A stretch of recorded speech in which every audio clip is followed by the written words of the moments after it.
सो ये जो PYQ है, जो कि जो नेट का PYQ है वो तो गेट में भी हेल्प करेगा ना, क्योंकि वो जो नेट का जो PYQ है वो गेट के एग्जाम में भी काम आएगा, इवन जैम में भी काम आएगा, अगर जो जैम के सिलेबस का है। तो जैम तुम लोगों को तो काम का है नहीं, गेट है ना, गेट और नेट। तो जो नेट का PYQ है वो गेट में भी काम आएगा, जो गेट के सिलेबस में कॉमन लीनियर अलजेब्रा तो गेट में भी है, तो वो चीज़ है।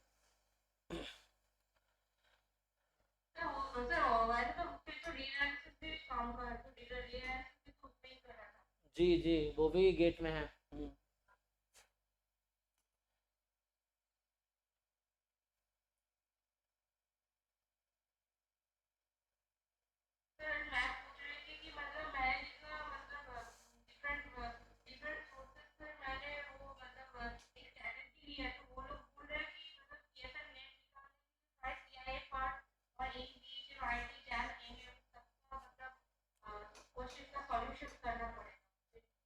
तुम जिनका ज्ञान ले रहे हो ना वो तुम्हारे काम करे, वो दूसरे बिरादरी के लोग हैं, तुम्हें पता है ना। हाँ, मतलब ये है कि वो सब मैथमेटिक्स वाले हैं, उनको मैथमेटिक्स वालों को ज्ञान दे रहे हैं, वो ज्ञान तुम्हारे लिए नहीं है।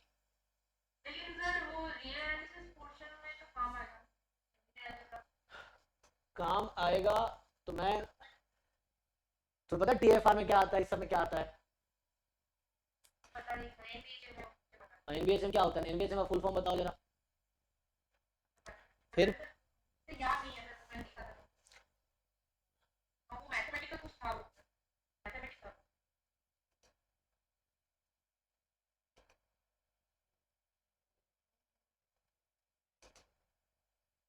कौन सा खुल गया ये? MSQMS खुल गया।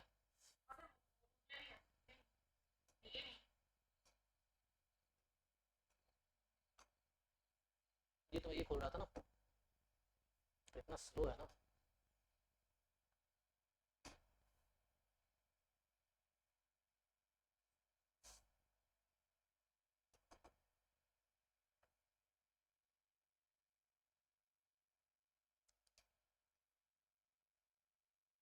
बताइए जी हितिका, आपके डाउट करने, क्योंकि आपका ज्वाइन किया था ना, तो आपका हो गया है, आपके डाउट कंटिन्यू करते हैं, उसके बाद खत्म हो जाएगा, फिर बाकी लोग को देखेंगे।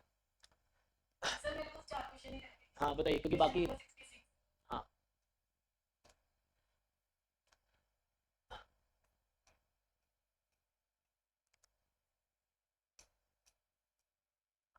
सो ये कह रहा, इतना क्वेश्चन आप अगर कर पा रहे हो तो आपका लेवल अच्छा हो गया है, फिर आप इस तरह कोई भी क्वेश्चन नेट के कर पाओगे इस कॉन्सेप्ट पे या।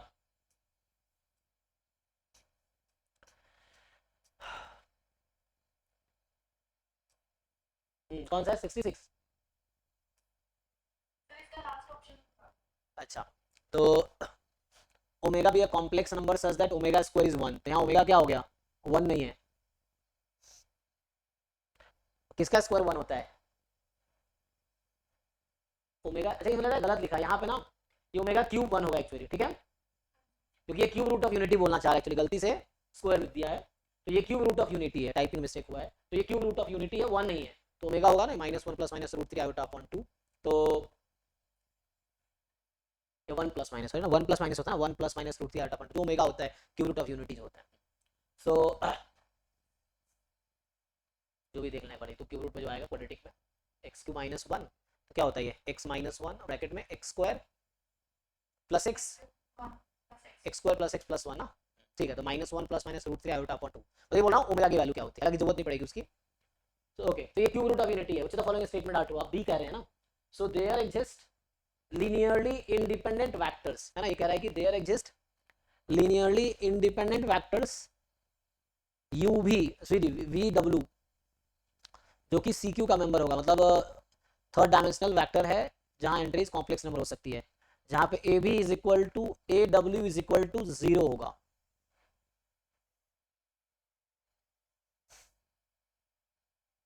इसका क्या मतलब है? इसका रैंक कितना आया था? तो रैंक 2 आया, नलिटी कितनी होगी इसकी? तो नलिटी जब 1 होगी तो नल स्पेस के डायमेंशन में कितने एलिमेंट होंगे? तो ये क्या कहना चाह रहा है, यू भी, U A is a null space of A, V is a null space of A, W is also a null space of A, और नल स्पेस का डायमेंशन क्या है? 1 है, तो दोनों वेक्टर क्या होना चाहिए फिर? डिपेंडेंट होंगे, डिपेंडेंट होंगे, इंडिपेंडेंट नहीं हो सकते। क्योंकि अगर इंडिपेंडेंट होता तो डायमेंशन 2 होना चाहिए फिर कम से कम, ये है। नेक्स्ट बताइए।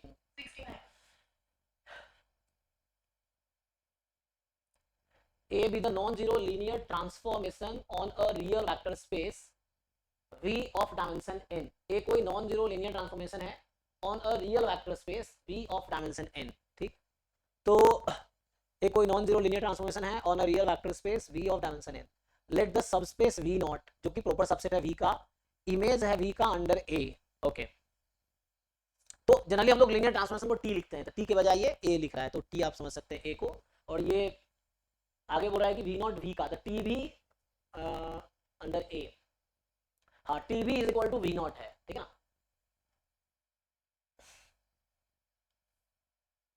सो vector space V to V है, T V is equal to V not है जो कि सबसेट है V का. अब K जो है डायमेंशन है V नॉट का जो कि लेस देन N है. सो K डायमेंशन है V नॉट का, V नॉट क्या है, इमेज है, इमेज है. सो इमेज जो है उसका डायमेंशन K है जो कि N से कम है actually. So rank plus nullity is equal to dimension. ठीक, डायमेंशन यहाँ N है, जो वेक्टर लीनियर ट्रांसफॉर्मेशन है उसका डायमेंशन N है, और लीनियर ट्रांसफॉर्मेशन का डायमेंशन N है, और यहाँ पे जो कि N है, वेक्टर स्पेस V नॉट है जो इमेज से था, उसका डायमेंशन जो है वो N से कम है, जिसका मतलब हो गया रैंक जो होगी है ना, उसकी N से कम होगी, तो नलिटी 1 से तो ज्यादा होगी, एटलीस्ट 1 तो होगी. ठीक है, पूछना क्या चाह रहा है, suppose that for some lambda real number a square is lambda a square is lambda a, है ना. अच्छा, क्योंकि image set dimension less than 1 है, तो रैंक a जो लीनियर ट्रांसफॉर्मेशन यहाँ पे समझ सकते हैं t square is equal to lambda t, वही चीज है, tv is equal to, so tq हो जाएगा लैम्डा, तभी tq भी लैम्डा, tq क्या आ जाएगा, लैम्डा स्क्वायर t. अच्छा ओके, तो क्वेश्चन ये है देन, इसमें कहाँ डाउट है, अच्छा. So every linear transformation is equivalent to some matrix, हर लीनियर उसके करस्पॉन्डिंग आप मैट्रिक्स लिख सकते हैं ना, उसके बेसिस से करस्पॉन्डिंग, तो ऐसा आप लिख पाएंगे. तो यहाँ पे ये ए अभी मैट्रिक्स समझ के भी काम कर सकते हैं आप, कि ए कोई n क्रॉस n की मैट्रिक्स है. ठीक है, जो ए आपको दिख रहा है वो n क्रॉस n की एक मैट्रिक्स है. सो ए जब n क्रॉस n की मैट्रिक्स है, तो ये तो इजीली समझ आ रहा होगा आपको, दोनों तरफ डिटरमिनेंट लगा लो, क्या होगा, हाँ लैम्डा बाहर आएगा तो हाँ डिटरमिनेंट ए, और यहाँ डिटरमिनेंट ए स्क्वायर, एक डिटरमिनेंट कैंसिल होगा, लेकिन कैंसिल तब होगा जब आप श्योर हो कि वो नॉन जीरो है, क्योंकि नॉन जीरो नंबर कैंसिल होते हैं ना. तो यहाँ से क्रॉस मल्टीप्लाई अगर मैं उधर बुला लूँ तो डिटरमिनेंट ए जीरो और डिटरमिनेंट ए इज लैम्डा, ये आएगा. सॉल्व कीजिए उसको, नहीं लैम्डा की पावर n, तो लैम्डा की पावर n डिटरमिनेंट है, ये डिटरमिनेंट जीरो है, यहाँ डिटरमिनेंट जीरो होगा क्योंकि इससे कम था. तो पूछ रहे हाँ, नहीं वो एक के जो एक तरह से नलिटी ए की जीरो नहीं होती ना, ए की नलिटी हाँ जीरो नहीं होनी चाहिए क्योंकि ए इज लेस देन 10 आ रहा है, तो ए का डिटरमिनेंट तो वहां जीरो ही बनता है, हाँ जीरो बनेगा. सो ए का डिटरमिनेंट अगर जीरो तो लैम्डा क्या हो सकता है, क्वेश्चन ये है लैम्डा क्या है यहाँ पे, क्या लैम्डा 1 हो सकता है, क्या लैम्डा 1 होगा, ए स्क्वायर ए के इक्वल आएगा यहाँ पे,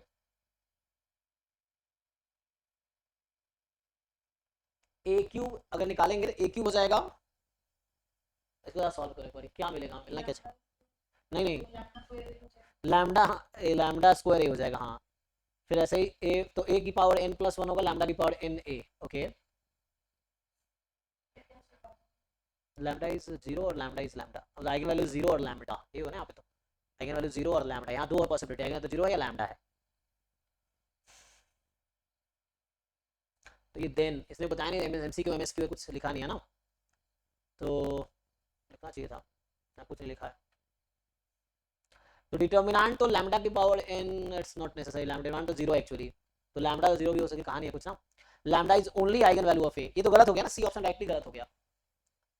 देखिए यहाँ से अगर मैं आपसे पूछूं चलो ए मैट्रिक्स है, तो आप लोग ये एक अगर इसकी जो अगर मैं ए की पावर n से मल्टी मान लो कुछ ऐसा कर दूं, एनी लीडिंग पॉलिनोमियल है, तो ये क्या आ जाएगा, लैम्डा कुछ ऐसा, ए की जगह आप क्या लेते हो, तो आइगन वैल्यू निकालते हो, तो मान लो x square is equal to lambda x, solve करेंगे तो x की वैल्यू क्या आएगी, लैम्डा और जीरो, तो आइगन वैल्यू जीरो है या लैम्डा है, तो जरूरी नहीं कि lambda is only eigen value, क्योंकि डिटरमिनेंट इसका जीरो है ए का, क्योंकि नलिटी क्या है, एटलीस्ट 1 है, तो रैंक इसकी n से कम होगी, यानी कहा ना डायमेंशन ये है, तो इसका ये मतलब हुआ, हाँ हाँ अभी देखते हैं, रुको लैम्डा 1 कैसे होगा वो देखते हैं. तो lambda is only eigen value, ये गलत है.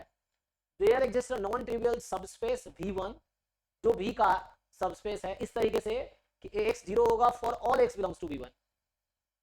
सो ax इज 0. इसका क्या मतलब है कि for all x belongs to v1, तो मतलब कहना चाह रहा है v1 is the null space of a, है ना. v1 is the null space of a. तो एक ऐसा नॉन ट्रिवियल सबस्पेस मिलेगा. यस मिलेगा, क्योंकि यहां से रैंक n से कम है, तो डायमेंशन तो एटलीस्ट नलिटी कम से कम एक होगी. तो वो जरूर है कि नॉन ट्रिवियल होगा. ट्रिवियल का मतलब जीरो सेट, जीरो सबस्पेस. सो ये तो ट्रू लगा है डी. एंड डी ट्रू लगा. अगर सिंगल करेक्ट डी होना चाहिए. देखो आप क्या आंसर दे रखा है इसमें, डी है ना. तो क्योंकि सिंगल करेक्ट है ना, ठीक है ना. क्योंकि सिंपल यहां समझ आ रहा है कि a n क्रॉस n की मतलब अलग लीनियर ट्रांसफॉर्मेशन है, तो लीनियर ट्रांसफॉर्मेशन के करस्पॉन्डिंग n क्रॉस n की मैट्रिक्स मिलेगी. तो a आप मान लो मैट्रिक्स ही है n क्रॉस n की, तो उसका चूंकि डायमेंशन जो रेंज स्पेस का n से कम है, तो इसका मतलब है ना रैंक प्लस नलिटी बराबर है ना. तो रैंक इसका n से कम है, तो नलिटी कम से कम एक है. नलिटी कम से कम एक है, तो v1 में कम से कम एक एलिमेंट तो होगा नॉन जीरो एलिमेंट. ये चीज है. तो इसका डायमेंशन एटलीस्ट 1 होगा v1 का. तो ये नॉन ट्रिवियल हो गया. तो ये सही है. लैम्डा, हाँ जी जी देखिए, हाँ डिटरमिनेंट 0 है तो आउट हो गया. 0 भी आइगन वैल्यू है तो आउट होगी. डिटरमिनेंट 0 है, 0 आइगन वैल्यू तो होगी, तो ये भी आउट हो गया. अब लैम्डा बराबर 1 है. क्या श्योरिटी है कि आइगन वैल्यू 1 ही होगी, क्योंकि इसकी आइगन वैल्यू या तो 0 या लैम्डा है. इसके हिसाब से या तो 0 या लैम्डा है, तो 1 होने का कोई यहाँ पे हिंट दिख रहा है आपको कि 1 ही आइगन वैल्यू होगी. कोई हिंट नहीं कि 1 ही होगी. वो लैम्डा कुछ भी हो सकता है, 2 भी 3 भी कुछ भी हो सकता है. तो इट्स नॉट श्योर कि 1 ही होगा, क्योंकि ये चीज. इसलिए ऐसा कोई इंफॉर्मेशन यहाँ है नहीं कि जो गारंटी है लैम्डा 1 होगा. लैम्डा में भी एनी नॉन जीरो नंबर. ये इसलिए डी सही होगा. ठीक है. नेक्स्ट,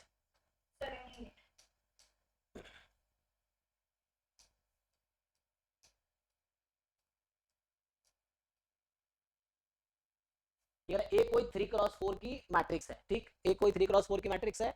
बी कोई 3x1 मतलब कॉलम वेक्टर है, और इंटीजर एंट्रीज है उसके पास. अच्छा, ए बी दोनों के पास इंटीजर एंट्रीज है. ठीक है. Suppose that system ax is equal to B has a complex solution. अब बता रहा है कि ax is equal to B के पास कॉम्प्लेक्स सॉल्यूशन है. कॉम्प्लेक्स नंबर कहां से आएगा, तो ax बराबर b. a 3x4 है, ओके, और b 3x1. मतलब यहाँ पे है कि 3 इक्वेशन है, 4 वेरिएबल है. ठीक है, 3 इक्वेशंस एंड 4 वेरिएबल्स. सो इसमें 3 इक्वेशंस हैं, 4 वेरिएबल है. डिफरेंट सॉल्यूशन मिल सकता है, नो सॉल्यूशन मिल सकता है. तो पूछ क्या रहा है. अच्छा, हमें ये बता रखा है कि सिस्टम के पास सॉल्यूशन है, कॉम्प्लेक्स सॉल्यूशन है इसके पास, मतलब कॉम्प्लेक्स नंबर एक सॉल्यूशन है. तो ax is equal to b has integer solution, has a rational solution, set of the set of real solution to ax बराबर 0 has a basis consisting of rational solutions. अगर b non zero हुआ तो a has positive rank. अच्छा, सो अगर b non zero हुआ तो a का rank positive होगा, मतलब रैंक एटलीस्ट 1 होगा. ये कहना चाह रहा है कि a का रैंक एटलीस्ट 1 होगा. क्योंकि कॉम्प्लेक्स सॉल्यूशन एग्जिस्ट कर रहा है. इसका मतलब क्या है, rank of A and rank of A augmented B equal. हाँ हो सकते हैं. बोला सॉल्यूशन तो है जिसके पास इनफाइनाइट सॉल्यूशन होंगे. हाँ, तो रैंक ए और ए ऑगमेंटेड बी का रैंक इक्वल होगा, जो कि n से कम होगा. तो 4 से कम होगा, तो श्योर है 4 से कम ही होगा. 4 तो हो नहीं सकता कभी. हाँ मतलब वही. लेकिन हमें क्या देखते हैं हम, जब हम देखते हैं कि जब आप इनफाइनाइट m क्रॉस n की मैट्रिक्स है, तो हम क्या देखते हैं, कॉलम देखते हैं ना, मतलब टेस्ट करने के लिए. एक्चुअल में रैंक इसका 3 या 3 से कम होगा एक्चुअल में, बट जब हम टेस्ट करते हैं वहां पे जो हमारे पास थ्योरम्स हैं, लेस देन n होता है, n नंबर ऑफ कॉलम्स होता है. तो ये है. तो ये श्योर है कि a की रैंक लेस देन 4 ही होगी, श्योर है. और a ऑगमेंटेड b की रैंक भी लेस देन वही होगी. तो हाँ, तो इसका इनफाइनाइट सॉल्यूशन ही होगा. इनफाइनाइट सॉल्यूशन होगा तो क्या कह सकते हो आप, इसके पास जब इनफाइनाइट सॉल्यूशन है तो व्हाट कैन यू से.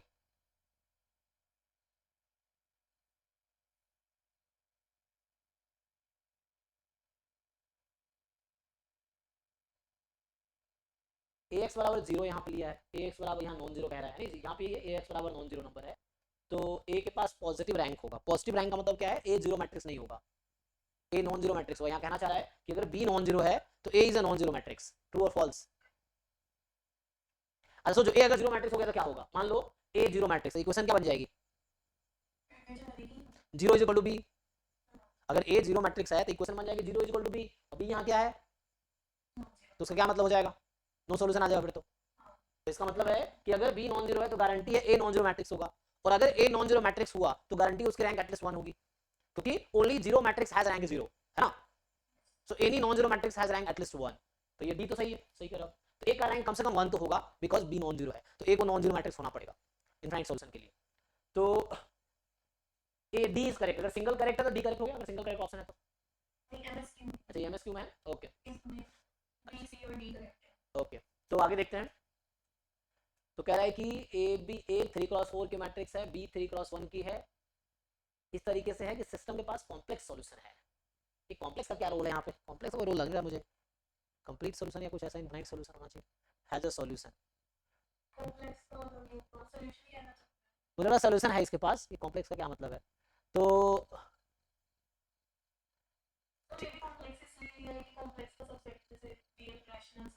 हाँ यस यस, रैशनल रियल सब आ जाएगा तो ठीक है। अब क्या X power B integer solution होने की गारंटी है कि एक्स पावर बी के पास इंटीजर सॉल्यूशन होगा? हाँ रैशनल भी हो सकता है। अब यहाँ बोल रहा है एक्स पावर बी के पास रैशनल सॉल्यूशन तो होगा। एक्चुअली पता क्या है, यहाँ देखो एक हिंट यहाँ पे दे रखा है कि मैट्रिक्स में इंटीजर एंट्रीज हैं। सो आपको लगता है कोई लीनियर इक्वेशन आप सॉल्व कर रहे हो, मान लो x + y = 2, x - 2y = 3 example के लिए, तो इसमें कभी रूट कहीं से आएगा सॉल्व करते हुए? तो इरेशनल नंबर कभी जनरेट होगा ही नहीं फिर तो। अगर मेरे पास ऐसे इक्वेशंस हैं जिसके कोई हाँ पी वाई क्यू वाला फॉर्म आ सकता है, वही बोल रहा हूँ। रूट वाले टर्म √2 √3 बनेगा कभी? क्योंकि x + y = 3 मतलब कोएफिशिएंट भी इंटीजर है और इक्वल टू भी इंटीजर है एक्जेक्टली। तो जब इंटीजर है तो सॉल्यूशन गारंटी रेशनल ही होगा एक्चुअली, क्योंकि इरेशनल कहां से आएगा? अगर मैं बोल रहा हूं कि अगर यहाँ पे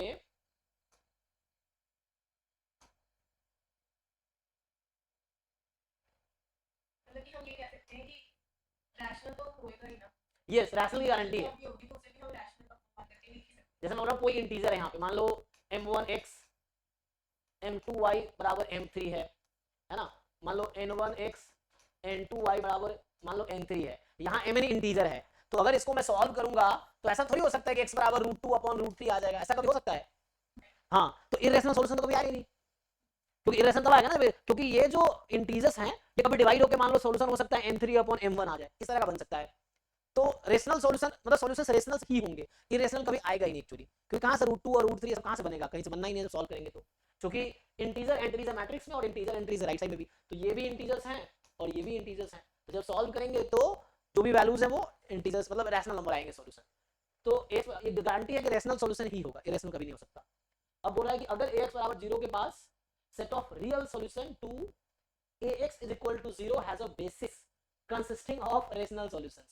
So obviously ax = 0 को सॉल्व करेंगे, इसने कहा है सॉल्यूशन तो है इसके पास, तो यहाँ भी सॉल्यूशन तो आएगा। b कोई 3x1 की कोई भी है तो ax = 0 एक सॉल्यूशन तो क्या है? 0 सॉल्यूशन एक तो है ही, in fact has a basis consisting of rational solutions. हाँ तो ठीक है, set of real solutions to ax = 0 जो होगा वो रेशनल ही होगा। भैया क्या फिर से कहना चाह रहा है कि इसका जो सॉल्यूशन रियल नंबर आएगा तो उसके बेसिस में सिर्फ रेशनल्स होंगे। तो मैं फिर से कह रहा हूँ इरेशनल कहां से आएगा? इरेशनल तो आएगा नहीं ना। हाँ बेसिस क्या? सॉल्यूशन स्पेस निकाल सकते हैं आप। सॉल्यूशन स्पेस क्या होगा? सेट ऑफ ऑल सॉल्यूशंस, उसमें जितने लीनियरली इंडिपेंडेंट होंगे बेसिस बना देंगे, है ना। तो जो भी सॉल्यूशंस आएंगे मुझे पता है सॉल्यूशन रेशनल है, तो बेसिस में इरेशनल आ सकता है कभी? तो ये चीज बस यहाँ रियलाइज यही करना कि इंटीजर एंट्रीज है, तो integer entries in fact rational entries होता तभी सेम आंसर आते, इंटीजर के अगर रेशनल नंबर लिख दिया होता तभी सेम ही ऑप्शंस रहते, ये चीज है इसीलिए। नेक्स्ट बताइए।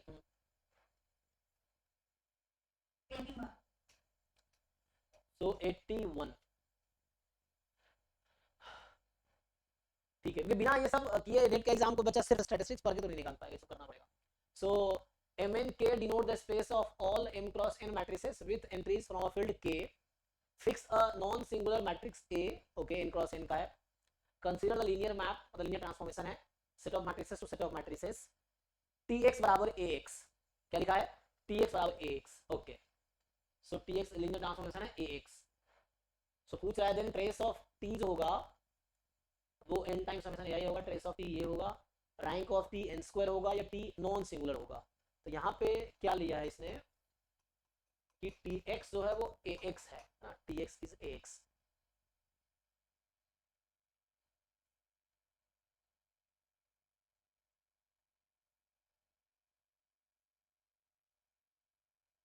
तो ये फंक्शन बनाया ना Tx बराबर ax, तो ax कहाँ से आएगा? mn में इधर होगा, ये भी n क्रॉस n की मैट्रिसेस है जहाँ फील्ड से आ रही है, तो ट्रेस क्या होगी? रैंक क्या होगी लीनियर ट्रांसफॉर्मेशन की? सो रैंक प्लस नलिटी बराबर डायमेंशन, है ना। तो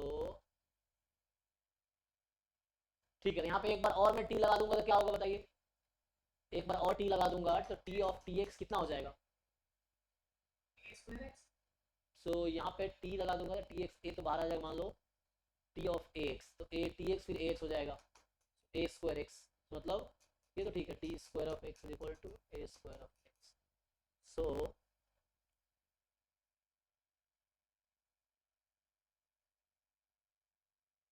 ये तो ठीक है। तो यहाँ पे हमें क्या डिसाइड करना है, हमें निकालना है रैंक। तो हर इसके करस्पॉन्डिंग एक हमारे पास मैट्रिक्स बनेगी। तो ये लीनियर ट्रांसफॉर्मेशन कहाँ से कहाँ तक डिफाइंड है? ये जो ट्रांसफॉर्मेशन है ये आपके पास क्या है? Set of N cross N matrices हैं। तो मुझे ये बताओ, set of N cross N matrices हैं टोटल, तो इसका डायमेंशन क्या होगा इसका? मतलब मैं ऐसे पूछता हूँ, देखो आप कहते हो रैंक प्लस नलिटी बराबर डायमेंशन, ये होता है ना।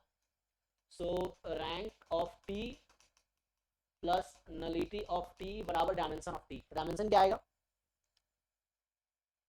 नहीं नहीं, मैं लीनियर ट्रांसफॉर्मेशन, मैं डायमेंशन यहाँ लीनियर ट्रांसफॉर्मेशन की बात कर रहा हूँ। अच्छा छोड़ो, इस लीनियर ट्रांसफॉर्मेशन के करस्पॉन्डिंग जो मैट्रिक्स बनेगी, मैं बोलता हूँ कि हर लीनियर ट्रांसफॉर्मेशन के करस्पॉन्डिंग एक मैट्रिक्स बनती है। चलो थोड़ा सा और हिंट देता हूँ आपको मैं।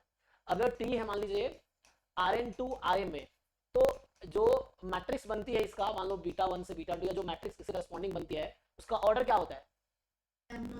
m cross n। तो चलो अब ध्यान से देखो, इसके करस्पॉन्डिंग जो मैट्रिक्स बनेगी उसका डायमेंशन, उसका ऑर्डर क्या होगा? इस क्वेश्चन में जो मैट्रिक्स बनेगी उसका डायमेंशन क्या होगा, मतलब डायमेंशन ऑर्डर क्या होगा उस मैट्रिक्स, किस ऑर्डर की मैट्रिक्स बनेगी? पहले तो हम मैट्रिसेस के बेसिस बनाएंगे। अच्छा बताओ, इस mm जो वेक्टर स्पेस है इसके बेसिस में कितने एलिमेंट है? n क्रॉस n, जैसे 2 लेके होते हैं, जब हम तो 2 क्रॉस 2 होता है। n क्रॉस n के मैट्रिक्स में कितने एलिमेंट होते हैं? n क्रॉस n मैट्रिक्स में कितने एलिमेंट्स हैं? n स्क्वायर, तो बेसिस में n स्क्वायर एलिमेंट होगा, ठीक है ना। सो अब बताओ, तो ये मैट्रिक्स, ये जो इसके करस्पॉन्डिंग जो मैट्रिक्स बनेगी उसका ऑर्डर क्या होगा? हाँ, तो ये होगा n square cross n square. तो ये जो लीनियर ट्रांसफॉर्मेशन को एज अ मैट्रिक्स अब आप इमेजिन कर सकते हो जिसका n square cross n square order है। तो यहां से आओ, सो rank of t plus nullity, या a बोल सकते हो, rank of a plus nullity of a, सो बराबर इक्वल टू क्या लिखूं? डायमेंशन ऑफ t कितना होगा? या डायमेंशन ऑफ t का मतलब होता है मैट्रिक्स के नंबर ऑफ कॉलम्स। यहाँ क्या होगा? इक्वल टू n स्क्वायर आ गया।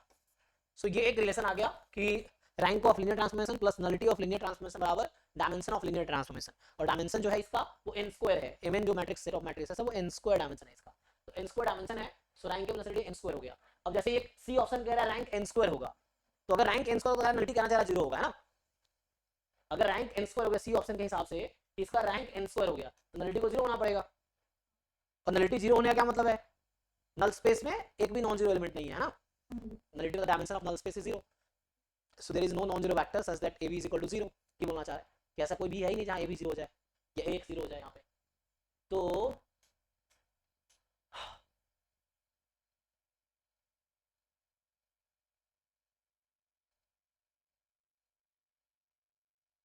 ऐसा नलिटी 0 होगी। अगर मैं पूछूं आपसे, हाँ नलिटी a को स्पेसिफाई किया है, नॉन सिंगुलर, x को तो हम कुछ भी ले सकते हैं। ta बराबर ax है, tx बराबर ax है, ax बराबर 0 कर देता हूँ, ये होता है ना नलिटी कि set of x such that ax is 0।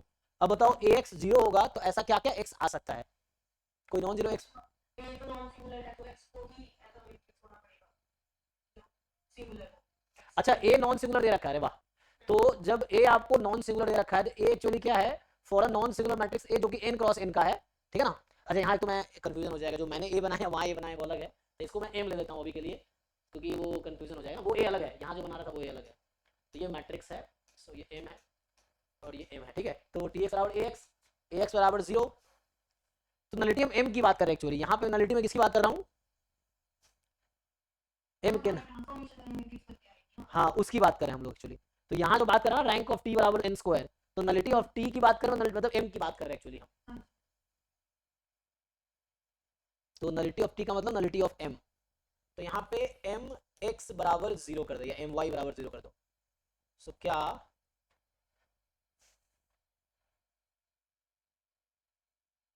अच्छा, सो tx बराबर ax है, a नॉन सिंगुलर है, तो यहाँ पे काम कर सकते हैं हम लोग, आसानी से इसको कर सकते हैं ना। देखो मैं t बना ही देता हूँ पूरा। तो इसने कहा है कि tx बराबर ax है और a कोई n क्रॉस n का नॉन सिंगुलर है, तो नॉन सिंगुलर मान लो अभी आइडेंटिटी लेके चलता हूँ, ठीक है। तो ये x1 से लेके xn तक है, तो tx एक्चुअली क्या बन के आ रही है? हाँ नहीं नहीं, x किस ऑर्डर की मैट्रिक्स है? नहीं नहीं नहीं, tx बराबर हाँ यस यस रुको रुको, tx x कहाँ से आ रहा है? डोमेन से आ रहा है ना, किसके डोमेन से आ रहा है? हाँ सही कह रहे हो आप। सो x ये जो x है ये डोमेन से आ रहा है, किसके डोमेन से? t के डोमेन से। t के डोमेन में क्या है?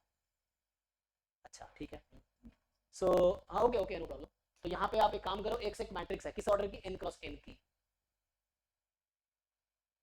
तो यहाँ पे मैं कुछ ऐसा ले लूँ, फिर x11 ऐसे करके x1n ऐसे चलेगा, फिर तो xn1 से xnn, तो ये क्या बन के आएगा? यहाँ अगर पूछूँ तो आपसे क्या है? ये n क्रॉस n है, तो ये भी n क्रॉस n है, ये भी n क्रॉस n आएगी। तो कुछ n को फिक्स कर लो यहाँ पे, n को कुछ थोड़ा सा लेके आप आगे एक्सपेरिमेंट कर सकते हो, है ना। तो यहाँ क्या होगा? फर्स्ट रो को आप मल्टीप्लाई करो फर्स्ट कॉलम से, क्योंकि आइडेंटिटी लिया मैंने, तो ये x के इक्वल आ जाएगी। तो आइडेंटिटी हालांकि मैंने सुटेबल एग्जांपल लिया है, तो tx बराबर x हो गया एक्चुअली ये। सो tx बराबर जब x हो गया, तो इसका ट्रेस क्या होगा? अब अगर आपका ट्रेस होगा तो क्या आ जाएगा? क्या होगा ट्रेस t का? अगर यहाँ पे मैं ट्रेस लगा दूं इसका, ट्रेस ऑफ t, तो क्या होगा? ट्रेस ऑफ x इस एग्जांपल में, और x का ट्रेस कितना है? रोल ही नहीं है, क्योंकि यस क्योंकि इसने कहा a कोई नॉन सिंगुलर है, फिक्स अ नॉन, क्यों? हमने a11 की वैल्यू ही 1 ले ली है। हाँ कोई बात नहीं, सर अगर 2 ले लेते हैं तो 2 टाइम लेस हो जाएगा, कोई बात नहीं। ट्रेस में 2 इंक्लूड हो जाएगा। हाँ तो कोई बात नहीं, क्या आएगा बताइए, सभी के हिसाब से क्या आएगा? अब ये जो x मेरा अभी n क्रॉस, हाँ n क्रॉस n की मैट्रिक्स है ना, कोई बात नहीं। अभी क्या आएगा मुझे बताइए ना, अभी इसके हिसाब से ट्रेस क्या आएगा x का? अभी तो ट्रेस जो होगा वो x का ट्रेस जो बनेगा समेशन x i, तो ai का क्या रोल है इसमें? तो पहला वाला तो गलत हो गया ना, पहला गलत हो जाएगा एक्चुअली। सर ai में जो मल्टीप्लाई तो हो रहा है ना, हम बात कर रहे हैं तो ठीक है, तो x का यहाँ पे कोई रोल नहीं है, एक मिनट, x का क्यों रोल नहीं आ रहा? एक मिनट, हाँ मैं समझ रहा हूँ जो कह रहे हैं। मान लो यहाँ पे 2 ले लेता मैं फॉर एग्जांपल, 2 2 2 2, तो ये आप कह रहे हो कि यहाँ पे आ जाता है 2x1, सो तो ये 2 टाइम x आ जाता, जस्ट ये 2x आ जाता। ट्रांसफॉर्मेशन में मैट्रिक्स को बनाते हैं ना, क्योंकि ट्रांसफॉर्मेशन की जो मैट्रिक्स बनती है वो बेसिस के अकॉर्डिंग बनती है। ट्रांसफॉर्मेशन की जो मैट्रिक्स बनती है वो बेसिस के, यस। तो इसके बेसिस में कितने एलिमेंट है? n स्क्वायर, इसके बेसिस में n स्क्वायर है। हमारी वाली एक मिनट, नहीं बेसिस में n स्क्वायर एलिमेंट है, तो n क्रॉस n में कितने एलिमेंट है? n स्क्वायर ही तो है। लेकिन बेसिस तो एक ही साइड में अलाइन होते हैं। एक काम कर, छोटे एग्जांपल से स्टार्ट करते हैं, वैसे तो मुश्किल लग रहा है ना। हाँ 2 क्रॉस 2 ले लो, मान लो n को मैं अभी 2 फिक्स कर देता हूँ, चल। और a कुछ बताओ जो नॉन सिंगुलर हो, कुछ भी ले लो चाहो तो। मान लो 1 2 2 1 ले लिया, तो कितना हो गया? 1 - 4, मान लो 5 ले लो, सो या कुछ लेना तो 6 ले लो फॉर एग्जांपल। तो ये आ गया, अभी ए ले लिया, नॉन सिंगुलर है। अब इसके लिए हम बनाते हैं, तो ये m2 का मतलब set of all 2 cross 2 matrices. So t of x क्या आ रहा है? Set of n cross n matrices उठाया, ये आ गया ax। तो अभी हमारा बनेगा tx। सो a आपके पास क्या है अभी? 1 2 2 6। x आपके पास क्या है? x11 x12 x21 x22। अब इसको मल्टीप्लाई कीजिए, क्या बनेगा? सो अभी आपके पास क्या आ गया? x11 प्लस 2x21, है ना। फिर ऐसे ही x12 प्लस 2x22, यहाँ पे 2x11 प्लस 6x21, ये हो गया। ओके, अब आपसे क्या पूछना चाह रहा समझिए। तो ये मेरा tx अभी आ गया इस एग्जांपल के लिए, ये tx है, ठीक। तो आपसे क्या पूछा? अरे इसका बेसिस के एलिमेंट लेते हैं, हमें अगर रैंक चाहिए तो रैंक कैसे निकालते हैं हम किसी लीनियर ट्रांसफॉर्मेशन का? तो मैट्रिक्स का रैंक निकालेंगे। तो यहाँ पे x को ना बेसिस का एक एक एलिमेंट लेता हूँ, तो क्या होगा? x की जो बेसिस बनती है वो 1 0 0 0। यस यस यस, वही बोल रहा हूँ। तो वहां से आप जो नया मैट्रिक्स है ना वो हम बना सकते हैं, जो आप कहना चाह रहे हो ना वो यहाँ से बन जाएगा। चलो जैसे अगर हम लिखते हैं, मान लो t ये है 1 0 0 0, एक ये है, तो ये क्या आएगी? तो x11 जस्ट, सो 1 x11 जहाँ आएगा वहीं पे नॉन जीरो होगा, ये आ गया। चलो t 0 1 0 0, x12 बस वो रहा होगा, ये हो गया। फिर t होगा, इसको हटा देता हूँ, तो अब निकालते हैं, क्या कर दिया मैंने,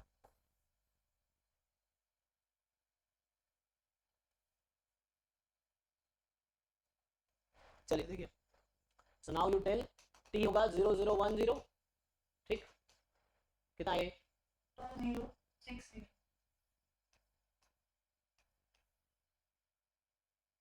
फिर ऐसे लास्ट आएगा 0 0 0 1, ये कितना बनेगा 0206 020 अब आप क्या करते हैं, हम मैट्रिक्स बनाना है मुझे, so we have to make a matrix. तो हमने बेसिस निकाल लिया डोमेन से, है ना, और उसका इमेज निकाला हमने, अब इमेज आ गया, तो मेरा टी जो बेसिस के एलिमेंट से जो मैट्रिक्स बनता है, ये किस ऑर्डर का बनेगा, हाँ, तो यहाँ पे क्या बनना है, एक तो स्पेस भी कम लग रहा मुझे, तो हो जाएगा, सो बनाओ क्या बनेगा, तो हम क्या करते हैं, लीनियर कॉम्बिनेशन लिखते हैं ना बेसिस का, तो यहाँ क्या होगा, इसको तुम अगर E1 E2 के नाम से लिख दो, E1 E2 E3 E4 होता फॉर एग्जांपल, सो ये है E1 प्लस कितना E1 E2 मैं ये बोल रहा हूँ E3 2 E3 हो जाएगा ना, हाँ, ये E1 E2 2 E4, हाँ, ऐसे यहाँ पे 2 E1 नहीं, हाँ 2 E1 और 6 E3 और ये 2 E2 plus 6 E3। चलिए, तो टी बीटा निकालिए जो हम लोग करते हैं, क्या क्या आएगा, ये आएगा 1 0 2 0 कॉलम में लिखते हैं ना उसको हम लोग, कॉलम में 1 0 2 0, हाँ, इसका लिखिए 0 2 0 ये 0 1 एक मिनट, वो ये लिख दिया 0 1 1 0 है ना, 0 1 0 2, ठीक है, हाँ, यहाँ पे फिर 2 0 6 0 फिर 0 2 0 6, इसका रैंक निकाल पाएंगे तो काम हो जाएगा, तो ये तो फुल रैंक आएगा, फुल रैंक आ गया पक्का, देख लो, मल्टीपल है कोई किसी का, अगर मैं एलिमेंट्री ऑपरेशन लगाऊंगा तो ये 1:2 को 0 बना देगा, अगर मैं एलिमेंट्री ऑपरेशन का रैंक कैसे निकालते हैं, रो रिड्यूस इकोन फॉर्म में कन्वर्ट करते हैं, तो इसका क्या लोचा है,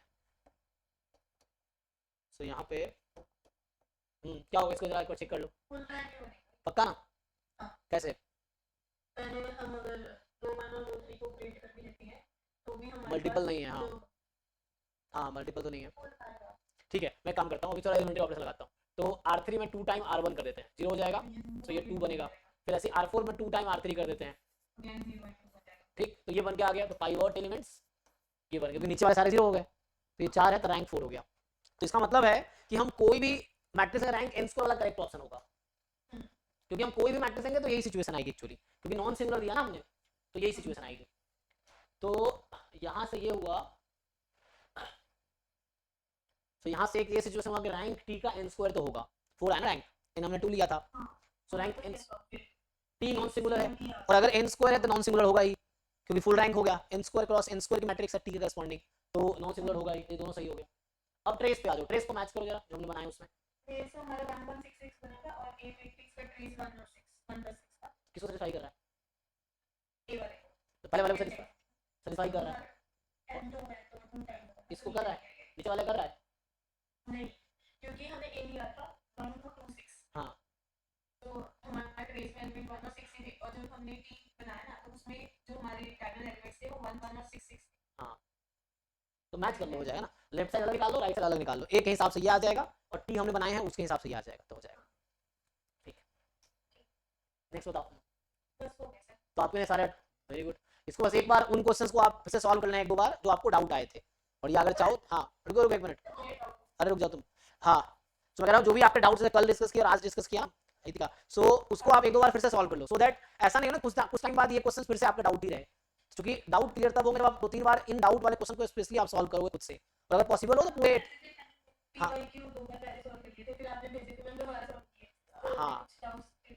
हाँ मैं वही कह रहा हूँ, एक इसी पीडीएफ को आप चाहो तो 5 बार सॉल्व करो, तो कुछ क्वेश्चन ऐसे होंगे 5 के 5 बार आपसे नहीं होंगे, ऐसा हो सकता है, तो उससे आपका फिल्टर हो जाता है डाउट एक्चुअली, कि एक्चुअल में डाउट कौन से क्वेश्चन है, एक बार पता नहीं चलता, तो जेन्युइनली खुद से कहीं बिना सॉल्यूशन देखे आप एक एक क्वेश्चन 88 क्वेश्चन है सॉल्व ऑल, और अक्सर नहीं करना है, तो एटलीस्ट जो डाउट आपने कल और आज डिस्कस किए उसको 2-3-4 बार खुद से सॉल्व करके देखो अपने लॉजिक से, और अगर आप सॉल्व कर पा रहे मतलब आप सीख गए, तो ये फ्यूचर में ये डाउट फिर आपका नहीं रहेगा, अदरवाइज छोड़ दोगे तो कुछ दिन बाद यही क्वेश्चन आपके डाउट ही रह जाएंगे, क्योंकि मैंने सॉल्व किया ना, आपने किए नहीं, तो जब आप खुद से करके देखोगे तो आपके लॉजिक डेवलप होंगे कि अच्छा यहाँ ये हो रहा है, यहाँ ये हो रहा है, खुद से करके देखो, तो आप कर लेना 2-3 बार और सॉल्व, फिर आपके लिनियर अलजेब्रा अच्छे हो जाएंगे, ऐसे करके अगर कोई बच्चा सारे टॉपिक नेट के पीवाईक्यू कर लिया ढंग से 4-5 बार, तो एग्जाम में क्या ही नया आएगा, यही सब तो आएगा, कुछ नया थोड़ी आएगा।